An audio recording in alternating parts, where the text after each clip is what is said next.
नमस्कार, आप देख रहे हैं देश की बात। मैं हूं आपके साथ तनवीर। रुक करते हैं खबरों का, लेकिन उससे पहले एक नजर डालते हैं इस वक्त की हेडलाइंस पर।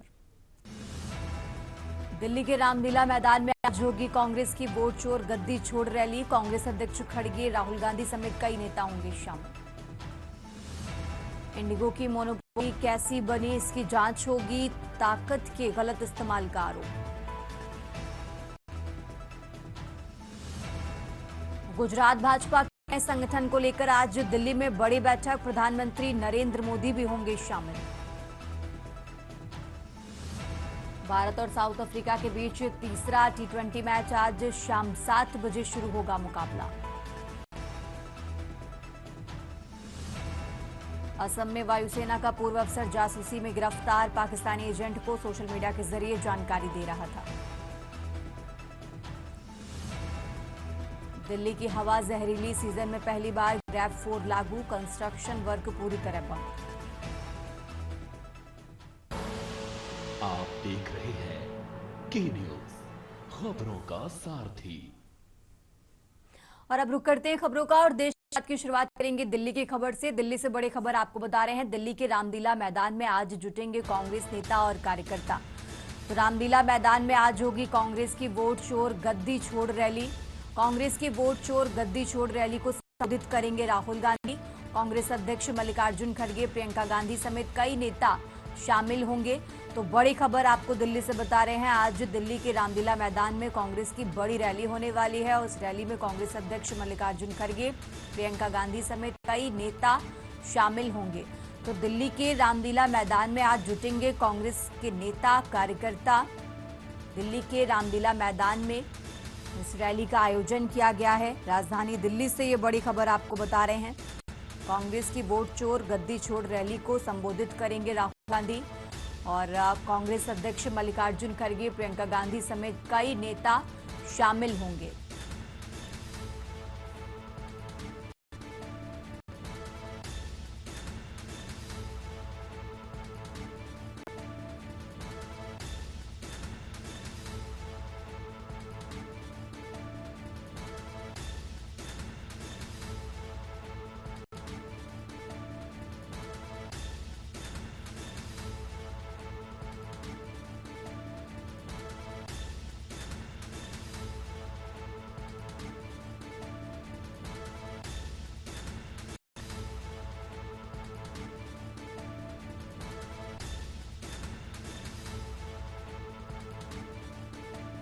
तो दिल्ली से ये बड़ी खबर आपको बता रहे हैं। दिल्ली के रामलीला मैदान में कांग्रेस की आज बड़ी रैली होने वाली है। दिल्ली के रामलीला मैदान में आज कांग्रेस नेता और कार्यकर्ता जुटेंगे। दिल्ली के रामलीला मैदान में आज जुटेंगे कांग्रेस नेता कार्यकर्ता। कांग्रेस की वोट चोर गद्दी छोड़ रैली को संबोधित करेंगे राहुल गांधी।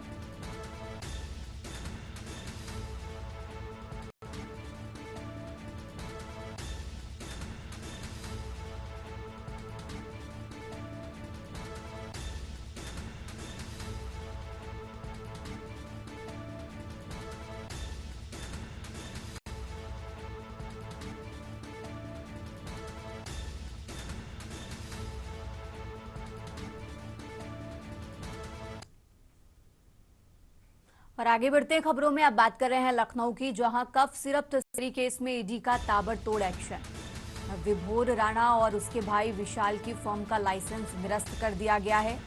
एफएसडीए ने दोनों भाइयों की फर्म का लाइसेंस निरस्त किया है। लखनऊ से खबर आपको बता रहे हैं, जहां जीआर ट्रेडिंग का लाइसेंस विभोर राणा का निरस्त किया गया। दोनों भाइयों पर कफ सिरप की तस्करी का आरोप है। विभोर विशाल को यूपी एसटीएफ ने 12 नवंबर को गिरफ्तार किया था और इसी के साथ आपको बता दें, सचिन बिट्टू को एसटीएफ ने 12 नवंबर को गिरफ्तार किया था। तो आलोक सिंह और अमित टाटा से लगातार पूछताछ हो रही है। शुभम जायसवाल पर ठीकरा फोड़ा है और खुद को निर्दोष बताया है। आलोक सिंह ने 20 करोड़ की आलीशान बंगला स्रोत नहीं बता सका। तो लखनऊ से ये बड़ी खबर आपको बता रहे हैं, जहां इन सभी आरोपियों ने शुभम जायसवाल पर ठीकरा फोड़ा और खुद को निर्दोष बताया है।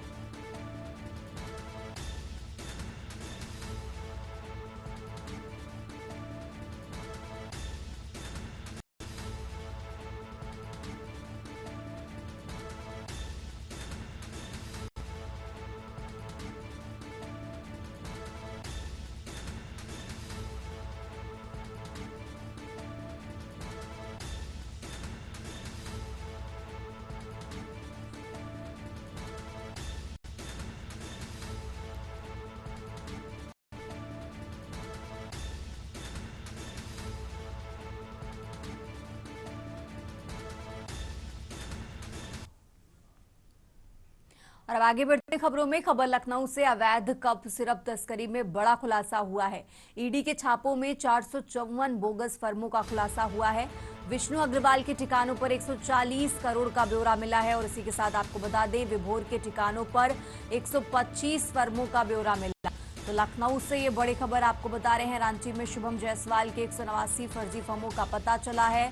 शेली ट्रेडर्स के ठिकानों पर 189 फर्जी फर्मों का पता चला। तो 3 जगहों से 1000 करोड़ रुपए की तस्करी की आशंका जताई जा रही है। 3 राज्यों में 25 जगहों पर ईडी की कार्रवाई पूरी हो गई है। तो लखनऊ से ये बड़ी खबर आपको बता रहे हैं। 3 जगहों से ही 1000 करोड़ रुपए की तस्करी की आशंका जताई जा रही है। 3 राज्यों में 25 जगहों पर ईडी की कार्रवाई पूरी हुई है। तो अवैध कफ सिरप तस्करी में बड़ा खुलासा हुआ है। लखनऊ से खबर आपको बता रहे हैं।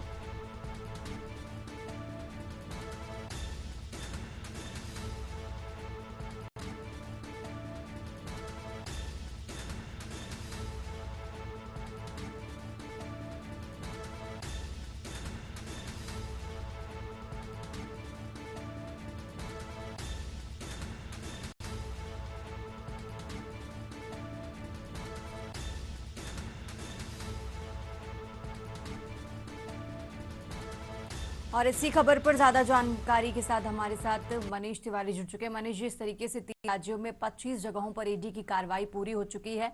अब तक की जांच में क्या बड़ी बातें निकलकर सामने आई हैं मनीष जी? जी बिल्कुल, जिस प्रकार से देखा जाए जो है नशीले कप सिरप को लेकर के जो है छापेमारी की गई है। 25 ठिकानों पर करीब छापेमारी थी। अहमदाबाद से लेकर के रांची और रांची के अलावा जो है सबसे ज्यादा जो है उत्तर प्रदेश में छापेमारी देखने को मिली, जहां देखा जा सकता है कि आलोक सिंह के घर पर जो है 24 घंटे से भी ज्यादा जो है पुलिस वहां पर मौजूद रही और ईडी मौजूद रही और ईडी के द्वारा काफी दस्तावेज, लग्जरी गाड़ियों के कागज और बाकी बहुत सारे दस्तावेज बरामद किए गए हैं। जो जानकारी मिल रही इसी के आधार पर जो है ईडी अपने आगे की जांच कर रही है। जो माना जाए जिस प्रकार से ये बहुत ही बड़ा रैकेट है, इस रैकेट के चलते जो है देखा जा सकता है ईडी के छापों में 454 बोगस फर्मों को का भी खुलासा हुआ है, जिसमें देखा जा सकता है विष्णु अग्रवाल के ठिकानों पर 140 और विभोर के ठिकानों पर जो है 125 फर्मों का पूरा ब्यौरा मिला था। इन्हीं फर्मों के आधार पर जो है पूरी मनी लॉन्ड्रिंग का मामला है। 1000 करोड़ से भी ऊपर का ये मामला है, जिसमें इन फर्मों के माध्यम से जो है मनी लॉन्ड्रिंग का काम किया है। कप सिरप का ये पूरा रॉकेट जो है बहुत ही बड़ा रैकेट निकलता जा रहा है। इसी के आधार पर जो है इसमें एसआईटी, एसटीएफ और ईडी तीनों ही टीमें जो है पूरी इंक्वायरी कर रही हैं। जिस प्रकार से देखा जाए ठिकानों पर जो है 189 फर्जी फर्मों का पता भी चला है। तो कह सकते हैं कि इन फर्मों की लगातार जो है ईडी के द्वारा जो है तलाश की जा रही है। अब ये देखना है ये ये घोटाले और इन फर्मों के आधार पर जो है मनी लॉन्ड्रिंग सहित जो है अभी और भी खुलासे होने बाकी है। अब ये कोई उत्तर प्रदेश का ही मामला नहीं रहे कि अब पूरे देश भर का मामला हो गया है। अब ये देखना है कि इसमें और कितनी और गिरफ्तारियां, तो इसमें सफेद पोस्तों को जो है गाड़ियां भी गिफ्ट की गई हैं। उन्हीं गाड़ियों से मनी लॉन्ड्रिंग का भी मामला सामने आया है। तो कह सकते हैं कि बहुत ही बड़ा नेक्सस है और इसी पर जो है पूरी कई एजेंसियां जो है काम कर रही है। अब ये देखना है कि और कितने खुलासे होते हैं। जी ठीक है मनीष जी, बहुत बहुत शुक्रिया आपका तमाम जानकारी के लिए। बने रहिए, हम आगे भी आपसे जानकारी देते रहेंगे। और ये लखनऊ से खबर आपको बता रहे हैं, जहां 3 राज्यों में 25 जगहों पर ईडी ने कार्रवाई पूरी कर ली है। आगे बढ़ते हैं खबरों में। खबर लखनऊ से है, जहां ईडी ने शोरूम संचालक से गाड़ियों का ब्यौरा तलब किया है। गाड़ियों की सीरीज के जरिए मनी लॉन्ड्रिंग का शक यहां पर जताया जा रहा है। सरगना की तलाश में जुटी है ईडी की टीम।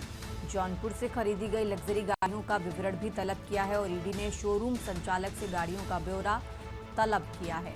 तो पिछले 3 सालों में खरीदी गई लग्जरी गाड़ियों का ब्यौरा मांगा गया है। लखनऊ से ये बड़ी खबर आपको बता रहे हैं, जहां पिछले 3 सालों में खरीदी गई लग्जरी गाड़ियों का ईडी ने ब्यौरा मांगा है।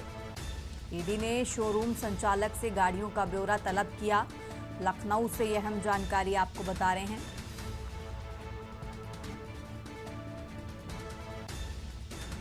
तो एक गाड़ी को महाराष्ट्र में बुलेट प्रूफ करने भेजा गया।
और इसी खबर पर ज्यादा जानकारी के लिए हमारे साथ मनीष तिवारी जुड़ चुके हैं। मनीष जी, इस तरीके से ईडी ने पिछले 3 सालों में खरीदी गई लग्जरी गाड़ियों का ब्यौरा तलब किया है, ब्यौरा मांगा है, क्या कुछ जानकारी है इसको लेकर? जी बिल्कुल, देखा जाए जिस प्रकार से मनी लॉन्ड्रिंग से जुड़ता हुआ पूरा मामला दिख रहा है, जिन गाड़ियों से मनी लॉन्ड्रिंग की गई है उनके नंबर जो है सामने आए हैं 9777 और 4x1। तो कहा जाए इन गाड़ियों का जो है पूरा ब्यौरा जो है एजेंसी से जो मांगा गया है कि इन गाड़ियों को कहां कहां पर नंबर की गाड़ियां कहां कहां पर चल रही हैं, क्योंकि नंबर का जो है आधार जरूर मिला है। क्योंकि जिस प्रकार से जो है पूरी जांच में ये पाया गया है कि ये गाड़ियां जो है गिफ्ट भी की गई हैं और इनको ब्लड प्रूफ गाड़ियां बना करके जो है लोगों को गिफ्ट कर सकती थी। भी बड़े नाम है, इसमें काफी बड़े नाम सम्मिलित हो रहे हैं। माना जा सकता है कि इसमें बड़े नेताओं के नाम सामने आ रहे हैं। तो उसी पर जो है ईडी के द्वारा जो है पूरा ब्यौरा जो है कलेक्ट कर रही है, जिससे कि ये खुलासा हो सके कि इस रैकेट नशीले कप सीरप के इस रैकेट में जो है पूरे किन किन लोगों को जो है गाड़ियां गिफ्ट दे करके जो है मनी लॉन्ड्रिंग का काम किया गया। तो कहते हैं कि जहां जहां पर दस्तावेज मिलने हैं उसी के आधार पर जो है ईडी लगातार जो है अपने कामों को बढ़ाती जा रही है। जिस प्रकार से जो ईडी की छापेमारी में ये भी एक लग्जरी गाड़ी हो, जिसमें काफी महंगी गाड़ियां ये हैं और जो चीजें निकल के आई हैं कि ये काफी गाड़ियां इसी नंबर से निकाली गई हैं, गिफ्ट दी गई हैं, इन्हीं गाड़ियों से जो है मनी लॉन्ड्रिंग की गई है। तो कह सकते हैं इसी के आधार पर जो ईडी अपनी आगे की कार्रवाई कर रही है। जी ठीक है मनीष जी, बहुत बहुत शुक्रिया आपका तमाम जानकारी के लिए। और ये लखनऊ से खबर आपको बता रहे हैं, जहां ईडी ने शोरूम संचालकों से गाड़ियों का ब्यौरा तलब किया है।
और अब आगे बढ़ते खबरों में, खबर नोएडा से है, जहां ग्रेटर नोएडा में वायु प्रदूषण खतरनाक स्तर पर पहुंचा है। नोएडा का AQI 455 और ग्रेटर नोएडा का AQI 442 दर्ज किया गया है। सड़क और हवाई यातायात पर भी इसका असर पड़ रहा है। प्रशासन ने ग्रैब 4 की पाबंदियां लागू कर दी हैं। तो ये बड़ी खबर आपको बता रहे हैं, निर्माण कार्यों पर रोक लगेगी, डीजल वाहनों पर भी प्रतिबंध रहेगा। बिना जरूरत घर से बाहर न निकलने की भी यहाँ पर सलाह दी गई है। तो सड़क और हवाई यातायात पर भी इसका असर पड़ेगा।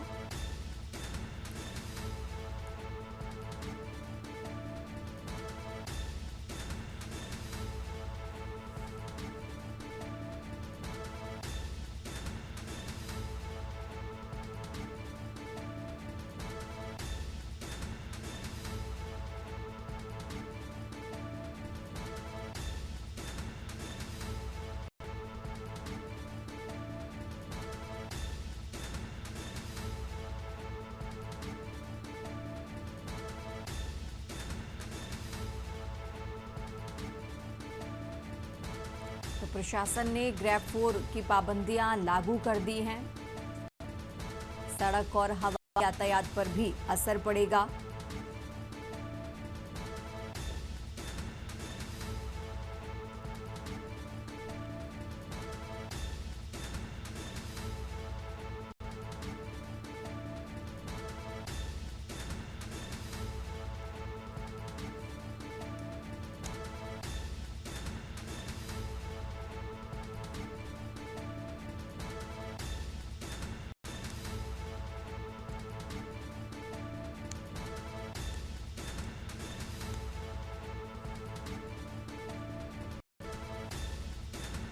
और इसी खबर पर ज्यादा जानकारी के लिए हमारे साथ अशोक द्विवेदी जुड़ चुके हैं। अशोक, जिस तरीके से जानकारी मिल रही है कि अब प्रशासन ने ग्रैब 4 लागू कर दिया है क्योंकि एआई का जो लेवल है वो 400 के पार दर्ज किया गया है।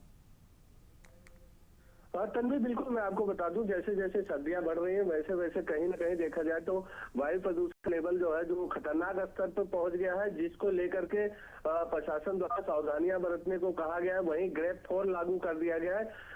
बता दूं मैं आपको कि जो बूढ़े या बुजुर्ग या बच्चे या अस्थमा के या शुगर के पेशेंट हैं उनको अच्छा खासा दिक्कत हो रहा है। फिलहाल के लिए जो अगर देखा जाए पूरा एनसीआर, नोएडा ही नहीं पूरा एनसीआर गैस चैम्बर में तब्दील हो गया है। कहीं ना कहीं मैं आपको बता दूं करीब 22 दिन से जो है ये जो वायु प्रदूषण है वो बढ़ता जा रहा है, जिसको लेकर के सरकार द्वारा सावधानियां बरती जा रही है। जगह जगह जो है वाटर गन से जो है छिड़काव किया जा रहा है। वहीं फैक्ट्रियों पे प्रतिबंध लगाया गया है जो प्रदूषण फैलाती है। साथ के साथ जो धूल मिट्टी वाली जगह है, जैसे जो कंस्ट्रक्शन साइटें हैं उस पे रोक लगाई गई। ग्रैब 4 के तहत जो है इन सब पे रोक लगाई गई। डीजल वाहनों पे रोक लगाया गया। लेकिन कहीं ना कहीं देखा जाए तो AQI लेवल जो है वो एनसीआर का घटने का नाम नहीं ले रहा है। सरकार द्वारा पूरी सावधानियां बरती जा रही है। उसके बाद भी जो डॉक्टरों का कहना है कि अस्थमा या शुगर के पेशेंट है, अगर ज्यादा जरूरत ना हो तो घर से बाहर ना निकले। वहीं अगर निकलते भी हैं तो मास्क लगा के निकले, ज्यादा से ज्यादा पानी पिए, जिससे अपनी सेहत का ख्याल रख सकते हैं। बिल्कुल तन्वी। ठीक है अशोक, बहुत बहुत शुक्रिया आपका तमाम जानकारी के लिए।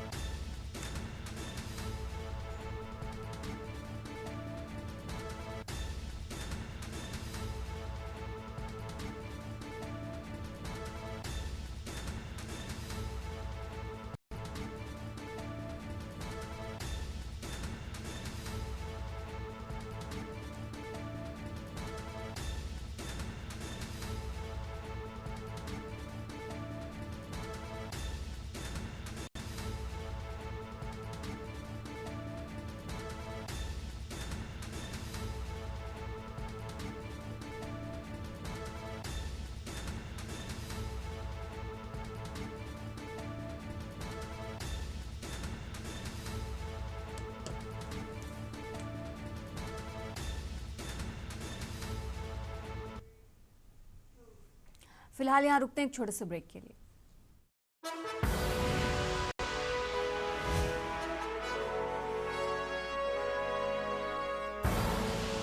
आप देख रहे हैं के न्यूज, खबरों का सारथी। ब्रेक से वापस आ चुके हैं। रुक करते हैं खबरों का। बात कर रहे हैं बुलंदशहर की, जहां घने कोहरे ने रोकी वाहनों की रफ्तार। छाया रहा घना कोहरा, वाहनों की रफ्तार धीमी पड़ी है तो वाहन चालक लाइट जलाकर चलने को मजबूर हुए हैं। बुलंदशहर से खबर आपको बता रहे हैं, जहां वाहनों की रफ्तार धीमी हुई, वाहन चालक लाइट जलाकर चलने को मजबूर हुए हैं। बुलंदशहर से खबर आपको बता रहे हैं, घने कोहरे ने रोकी वाहनों की रफ्तार।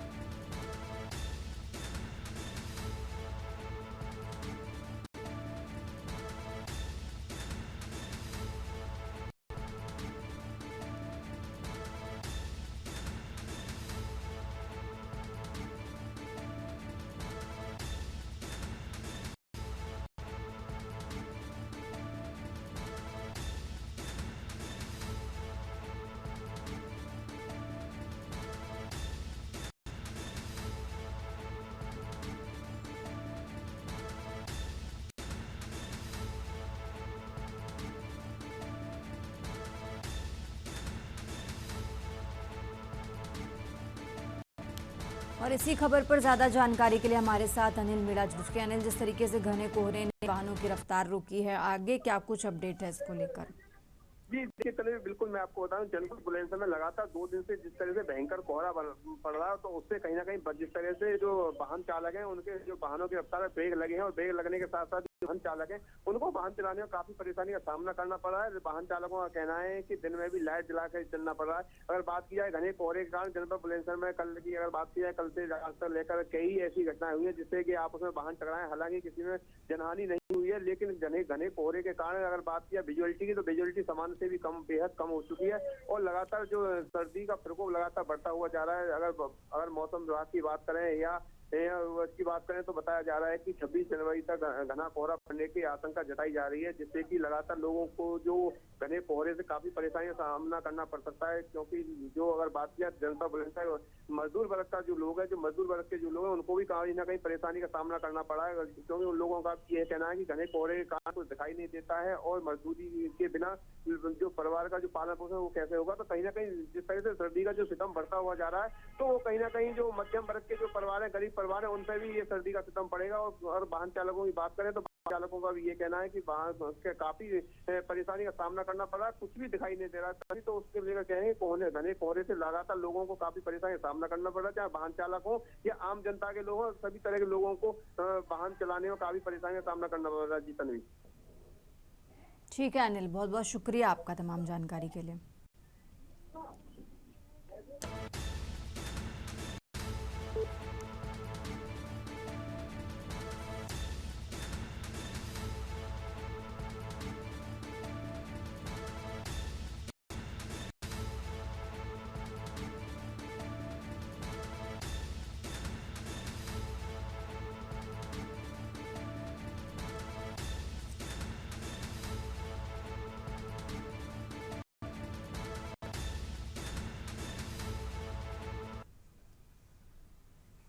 आगे बढ़ते खबरों में अब बात कर रहे हैं लखनऊ की, जहां उत्तर प्रदेश में 4 वरिष्ठ पीसीएस अफसरों के तबादले किए गए हैं। सौरभ कुमार पांडे एडीएम न्यायिक संभल बने हैं। अजय कुमार त्रिपाठी अपर नगर आयुक्त शाहजहांपुर बने। लखनऊ से खबर को बता रहे हैं, जहां पूनम निगम उप सचिव लोक सेवा आयोग प्रयागराज बने हैं। और इसी के साथ आपको बता दें, सुशीला अपर आयुक्त कानपुर मंडल बने। तो लखनऊ से ये बड़ी खबर आपको बता रहे हैं। राजधानी लखनऊ से अहम जानकारी आपको बता रहे हैं, जहां सौरभ कुमार पांडे एडीएम न्यायिक संभल बने, सुशीला अपर आयुक्त कानपुर मंडल बनाई गई हैं। लखनऊ से यह अहम जानकारी आपको बता रहे हैं।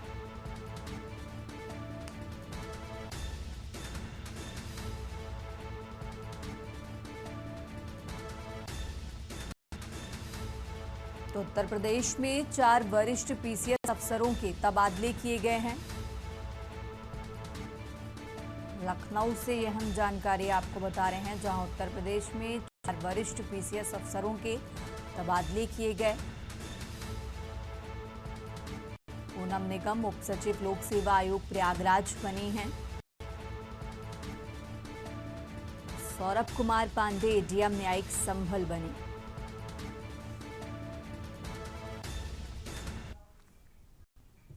और अब खबर मथुरा से है, जहां मथुरा में घने कोहरे का कहर जारी है। सड़कें और हाईवे सफेद चादर में लिपटे हैं।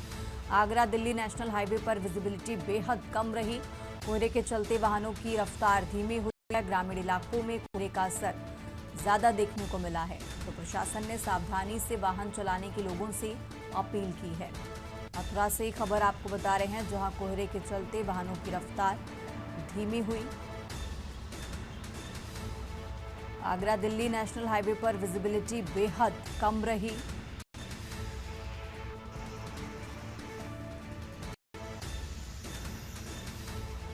ग्रामीण इलाकों में कोहरे का असर ज्यादा देखने को मिला है।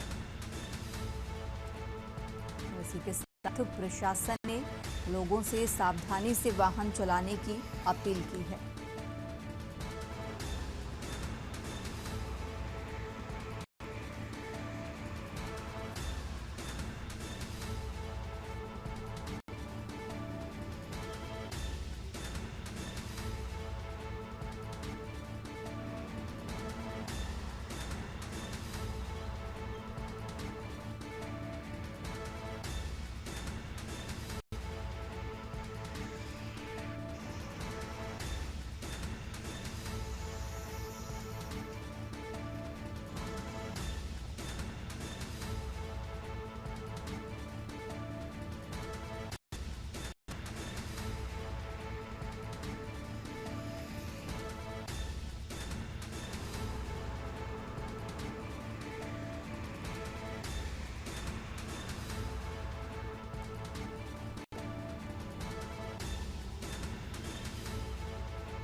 और इसी खबर पर ज्यादा जानकारी के लिए हमारे साथ सुशील चौधरी जुड़ चुके हैं। सुशील, जिस तरीके से मथुरा में भी घने कोहरे का कहर जारी है, फिलहाल आज के क्या कुछ हालात हैं? जो तस्वीरें निकल कर आ रही हैं, घना कोहरा नजर आ रहा है तस्वीरों में। सुशील जी, मैं आपको बता दूं कि मथुरा में भी आज सीजन में पहली बार सर्दियों में देखने को मिला है। जो हाईवे हैं उन पर विराट कोहरा देखने को मिला है। अगर मैं हाईवे की बात करूं तो हाईवे पे जो वाहनों की रफ्तार है वह धीमी हो गई है। कोहरे की वजह से जो वाहनों की विजिबिलिटी है वो बहुत ही कम दिखाई दे रही है। कोहरे से कहीं न कहीं जो एक्सीडेंट की घटना है वह होने की संभावना है। प्रशासन द्वारा भी कोहरे को देखते हुए सावधानी से चलने की अपील की है। जिस तरीके से आज रात में कोहरा देखने को मिला है, उससे प्रशासन द्वारा भी अपील की जा रही है कि जो वाहन है वह धीमे चलाए, जिससे किसी भी घटना न होने पाए और किसी भी परिवार को कोई जनहानि न हो। जी ठीक है सुशील, बहुत बहुत शुक्रिया आपका तमाम जानकारी के लिए।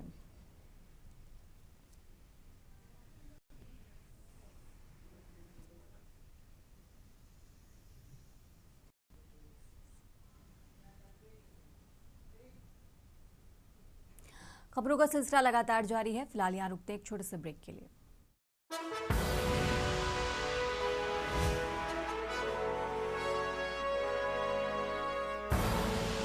आप देख रहे हैं के न्यूज, खबरों का सारथी। ब्रेक के बाद एक बार फिर से आप सभी का स्वागत है। बाहू आपके साथ यशस्वी शुक्ला। लखनऊ से खबर आपको बता देते हैं, जनवरी से शुरू होगी स्वच्छ वायु प्रबंधन परियोजना। यूपी में जनवरी से ये योजना शुरू हो रही है और शुरू होगी ये स्वच्छ वायु प्रबंधन परियोजना। प्रदूषण से निपटने के लिए सरकार उठाने जा रही है बड़ा कदम। जनवरी 2026 में सीएम योगी परियोजना की करेंगे शुरुआत। स्वच्छ वायु प्रबंधन परियोजना का औपचारिक शुभारंभ करेंगे।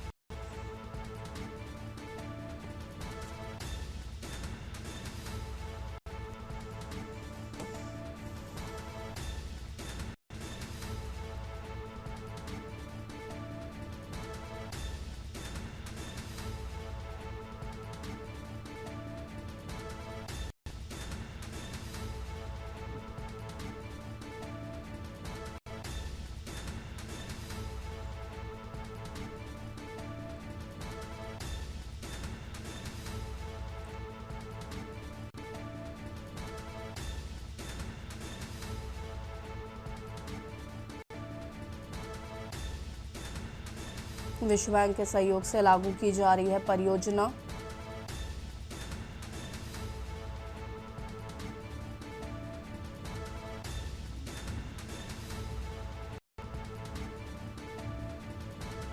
जनवरी से शुरू होगी स्वच्छ वायु परियोजना।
दो 2025 से 2031 तक 6 वर्षों में चरणबद्ध ये योजना लागू। जनवरी से शुरू होगी स्वच्छ वायु प्रबंधन परियोजना।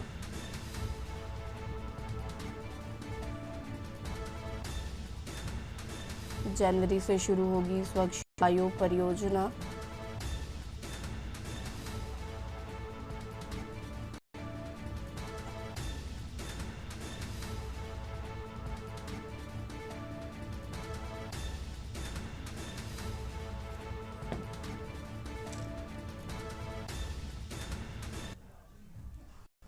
और बांदा से खबर आपको बता देता है, जहां पर पुलिस अधीक्षक बंसल का सर्च ऑपरेशन जारी। सुरक्षा को लेकर चलाया गया चेकिंग अभियान। होटल, झुग्गी झोपड़ी, ढाबों की पुलिस ने ली तलाशी।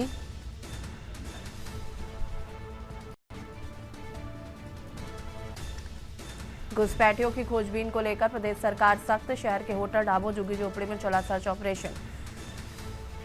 पुलिस ने संदिग्ध लोगों के आधार कार्ड, दस्तावेज देखे।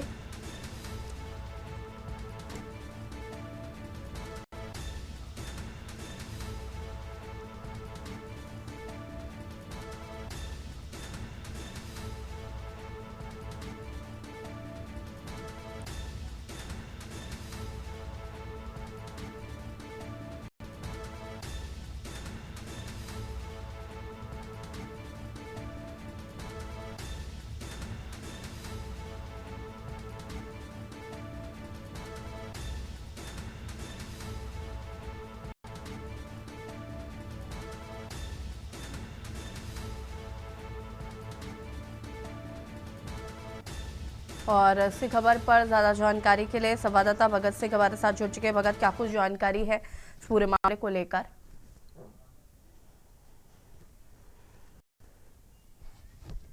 को लेकर जहां प्रदेश सरकार ने सुरक्षा के लिहाज से निर्देश जारी किए हैं, वहीं बांदा पुलिस ने देर रात पूरे शहर में सर्च ऑपरेशन चलाया है।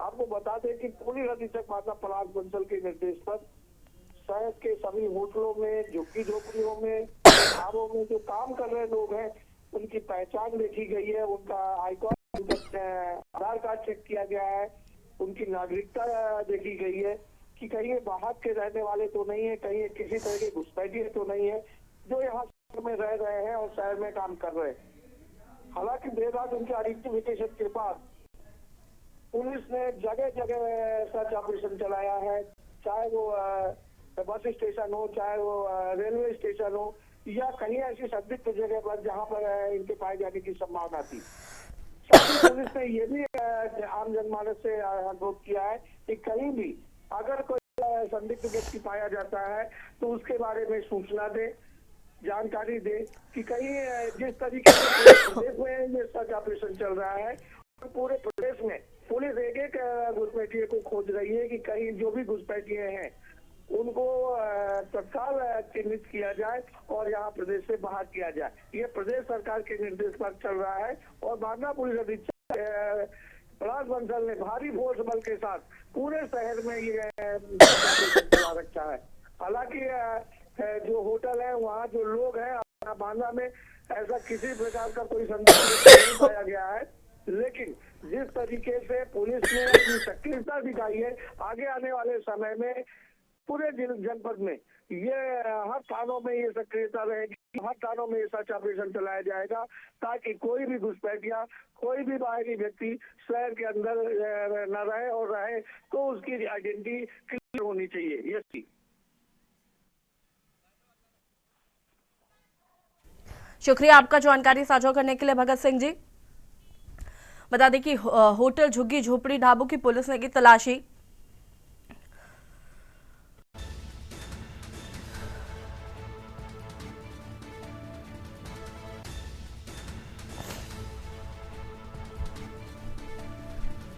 होटल, झुग्गी झोपड़ी, ढाबों की पुलिस ने ली तलाशी।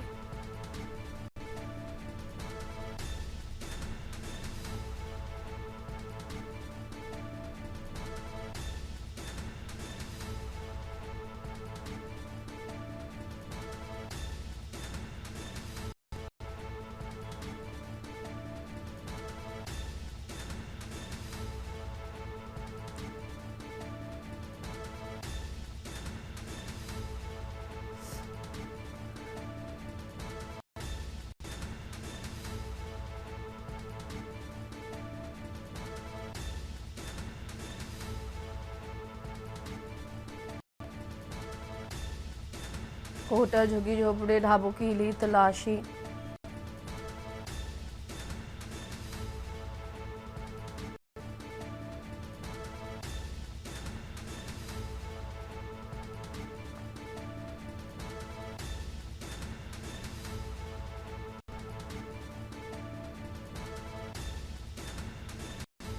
एसपी पलाश बंसल का सर्च ऑपरेशन जारी।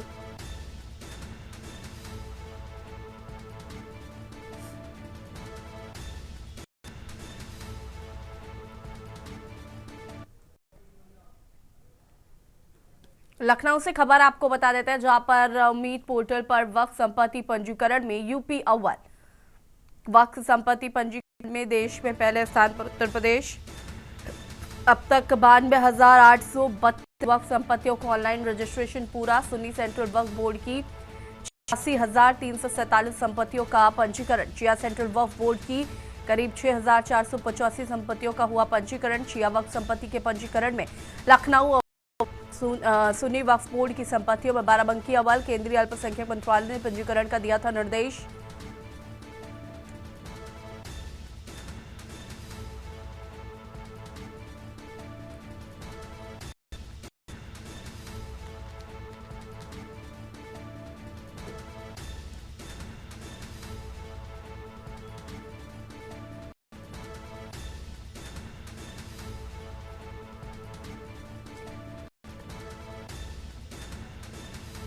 और इसी खबर पर ज्यादा जानकारी के लिए संवाददाता मनीष हमारे साथ जुड़ चुके हैं। मनीष, क्या कुछ जानकारी है इस खबर को लेकर? जी बिल्कुल, अगर देखा जाए जिस प्रकार से वक्फ बोर्ड और सुन्नी बोर्ड की जो प्रॉपर्टी है उनके पंजीकरण को लेकर जो है अब तक जो है 92,832 वक्फ बोर्ड की संपत्तियों को जो है ऑनलाइन रजिस्ट्रेशन पूरा हो चुका है। यूपी सुन्नी सेंट्रल वक्फ बोर्ड की 86,347 और सिया सेंट्रल वक्फ बोर्ड की जो है 6,485 संपत्तियों का पंजीकरण हो चुका है। जिस प्रकार से दोनों ही वक्फ बोर्ड का कहना है कि पोर्टल बहुत धीमी गति से चल रहे हैं, इसलिए अभी तक जो है उनकी पूरी संपत्तियों को जो है उनका जो है विवरण जो है उनका रजिस्ट्रेशन नहीं हो सका। इसी को देखते हुए 6 जून को पोर्टल पर जो है पंजीकरण कराने का दिया गया था निर्देश। लास्ट डेट जो ये आदेश दिया गया था और 6 माह अब और बढ़ा दी गई है। तो कह सकते हैं जिस प्रकार से पोर्टल के धीमी गति से जो है चलने को और जिस प्रकार से जो आरोप लग रहे थे तो उसके तहत जो है अब 6 महीने का और भी वक्त मिल गया है, जिससे कि जो है दोनों ही वक्फ बोर्ड की जो है संपत्तियों का पंजीकरण जल्द से जल्द हो सके। जी शुक्रिया आपका मनीष जी, तमाम जानकारी साझा करने के लिए। और बता दें आपको, केंद्रीय अल्पसंख्यक मंत्रालय ने पंजीकरण के दिए थे निर्देश।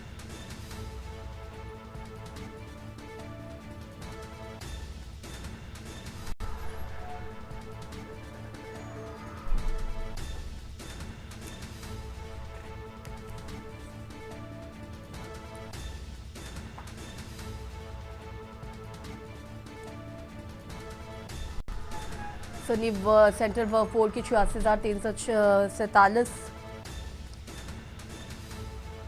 संपत्तियां दर्ज की गई हैं ऑनलाइन।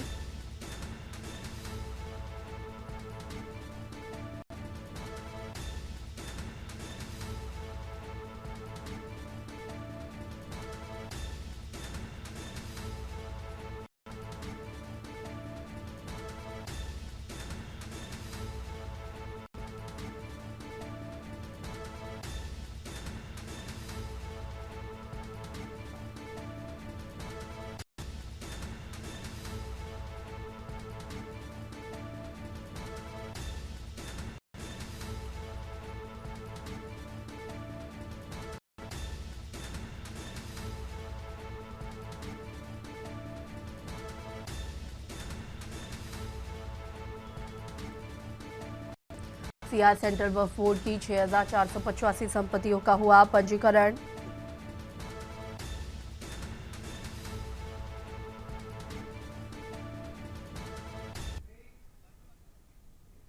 छोटे से के लिए जो हाजिर होते हैं।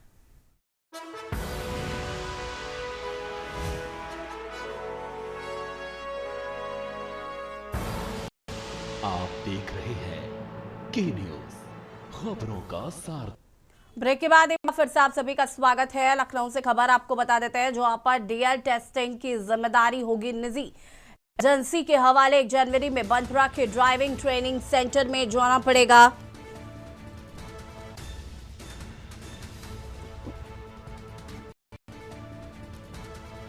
आरटीओ के बजाय बंथरा के ड्राइविंग ट्रेनिंग सेंटर में पड़ेगा जाना। बायोमेट्रिक जांच, हस्ताक्षर का काम ट्रांसपोर्ट कर आरटीओ में होगा।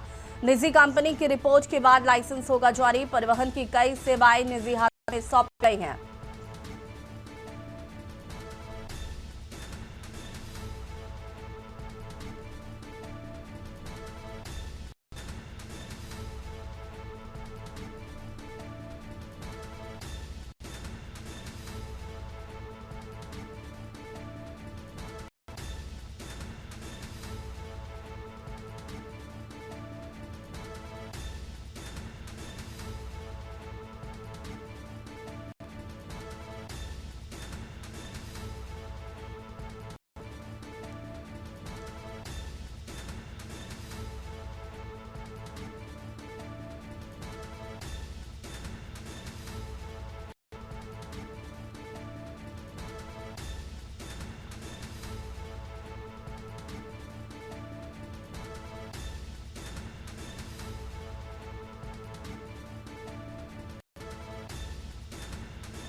आरटीओ के बजाय बंसुआ ट्रेनिंग सेंटर जाना होगा।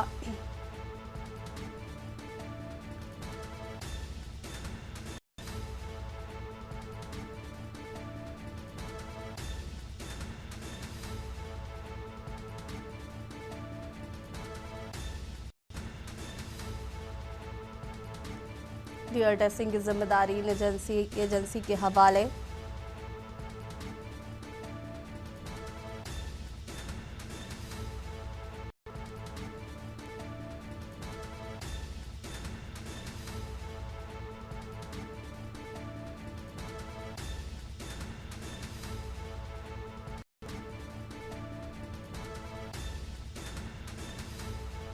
आरटीओ के बजाय बंसुआ के ड्राइविंग सेंटर में जाना होगा।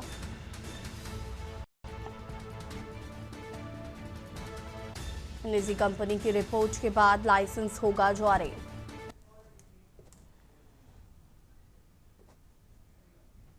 खबर चंडीगढ़ से है, जहां पर एक सनसनीखेज मामला सामने आया है, जहां पर 11वीं कक्षा की नाबालिग छात्रा से चलती बाइक पर छेड़छाड़ करने के आरोप में उबर बाइक ड्राइवर को गिरफ्तार कर लिया गया। आरोपी की पहचान शहनवाज शानू के रूप में हुई है, जिसे मनी माजरा के शास्त्री नगर से मोबाइल टावर लोकेशन के आधार पर पकड़ा गया। ये घटना शुक्रवार की है, जब छात्रा ने सेक्टर 44 से स्कूल जाने के लिए उबर बाइक टैक्सी बुक की थी। कुछ ही दूरी तय करने के बाद आरोपी ने चलती बाइक पर अश्लील हरकतें शुरू कर दी थी। वह एक हाथ से बाइक चलाता रहा, दूसरे हाथ से छात्रा की जान को गलत तरीके से छूता रहा। छात्रा ने विरोध किया, आरोपी ने उसे धमकाया और बाइक की रफ्तार बढ़ा दी। हालात बिगड़ते देख छात्रा ने पीछे बैठे अपने परिजनों को फोन किया। कॉल की जानकारी मिलते ही आरोपी घबरा गया और गुस्से में छात्रा को चलती बाइक से नीचे गिरा दिया, जिससे उसके पैरों में चोटें आई हैं। इसके बाद आरोपी बाइक मौके पर छोड़कर फरार हो गया।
खबर बलरामपुर से है, जहां पर जुलै के नगर चौकी क्षेत्र में एक हैरान कर देने वाला मामला सामने आया, जहां पर 4 दिसंबर को हुए पारिवारिक झगड़े में एक भाई ने दूसरे भाई पर चाकू से जानलेवा हमला कर दिया। प्रार्थी विशाल प्रजापति ने पुलिस को दी गई मौखिक रिपोर्ट में बताया कि वो अपनी पत्नी के साथ अपने छोटे भाई के साथ किराए के मकान में रहता था और इसी दौरान भाई भाई के बीच किसी छोटी सी बात को लेकर विवाद शुरू हो गया। विवाद इतना बड़ा था कि भाई दीपक प्रजापति ने आवेश में आकर घर में रखे सब्जी काटने वाले चाकू से विशाल की पीठ पर वार कर दिया। चौकी वाड्रफनगर ने तत्काल घटना पर संबंधित धाराओं में अपराध दर्ज कर विवेचना शुरू की है। जांच के दौरान पुलिस ने आरोपी दीपक प्रजापति को उसके घर में ट्रेस किया और 12 दिसंबर को हिरासत में लेकर चौकी ले आए।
रायपुर से खबर जहां पर छत्तीसगढ़ में नए विधानसभा में शीतकालीन सत्र आज से शुरू हो रहा है।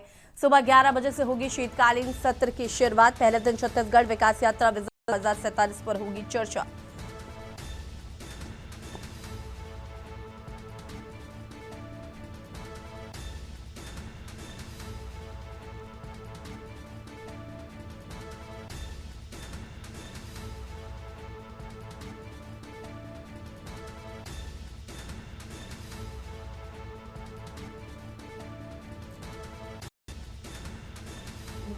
शून्यकाल में छत्तीसगढ़ विकास यात्रा पर होगी चर्चा। सत्र के लिए विधायकों ने लगाए कुल 628 सवाल। सत्र के लिए लगे 48 ध्यानाकर्षण, 9 शासकीय संकल्प। छत्तीसगढ़ विधानसभा का शीतकालीन सत्र आज से शुरू हो रहा है।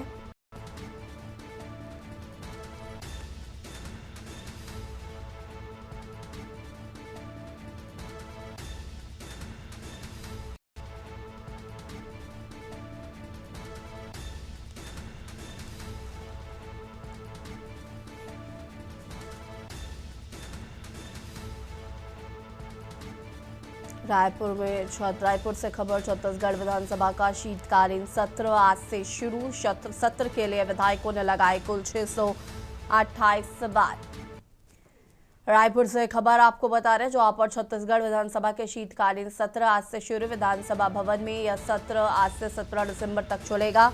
सदन की कार्रवाई काफी हंगामेदार रहने की संभावना है। विपक्ष और पक्ष के बीच जोरदार बहस के आसार। आज विजन 2047 विषय पर भी चर्चा की जाएगी। कांग्रेस ने इस विषय पर बहस से बाहर रहने का फैसला लिया। सदन की कार्रवाई काफी हंगामेदार रहने की संभावना।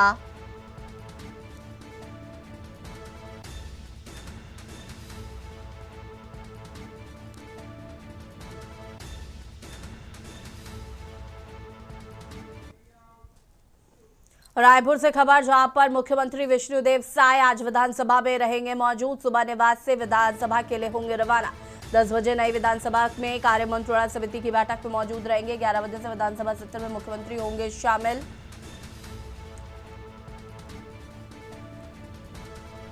दस बजे नई विधानसभा में कार्य मंत्रणा समिति की बैठक में रहेंगे मौजूद। 11 बजे से विधानसभा सत्र में मुख्यमंत्री मौजूद रहेंगे।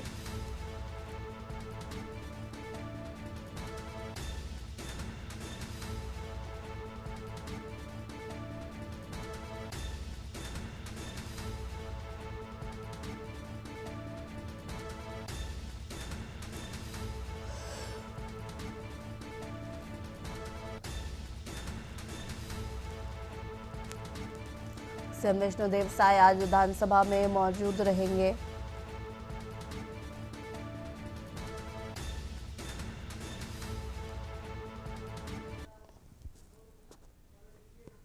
रायपुर से खबर जहां पर कांग्रेस का दिल्ली में वो चोर गद्दी छोड़ प्रदर्शन रैली। आज रैली में छत्तीसगढ़ कांग्रेस के वरिष्ठ नेता होंगे शामिल। प्रदेश अध्यक्ष दीपक रैली में होंगे शामिल। पूर्व मुख्यमंत्री भूपेश बघेल रैली में शामिल होंगे। नेता प्रतिपक्ष चरणदास महंत रैली में होंगे शामिल। कई जिलों के कांग्रेस विधायक दिल्ली हुए रवाना। बड़ी संख्या में छत्तीसगढ़ कांग्रेस के कार्यकर्ता भी पहुंचे दिल्ली। प्रदेश अध्यक्ष दीपक रावत भी होंगे शामिल। पूर्व मुख्यमंत्री भूपेश बघेल भी रैली में होंगे शामिल।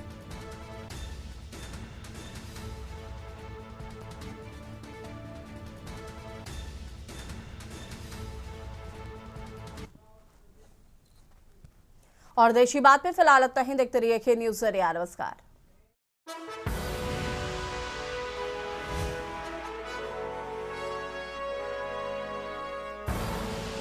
आप देख रहे हैं के न्यूज़, खबरों का सार।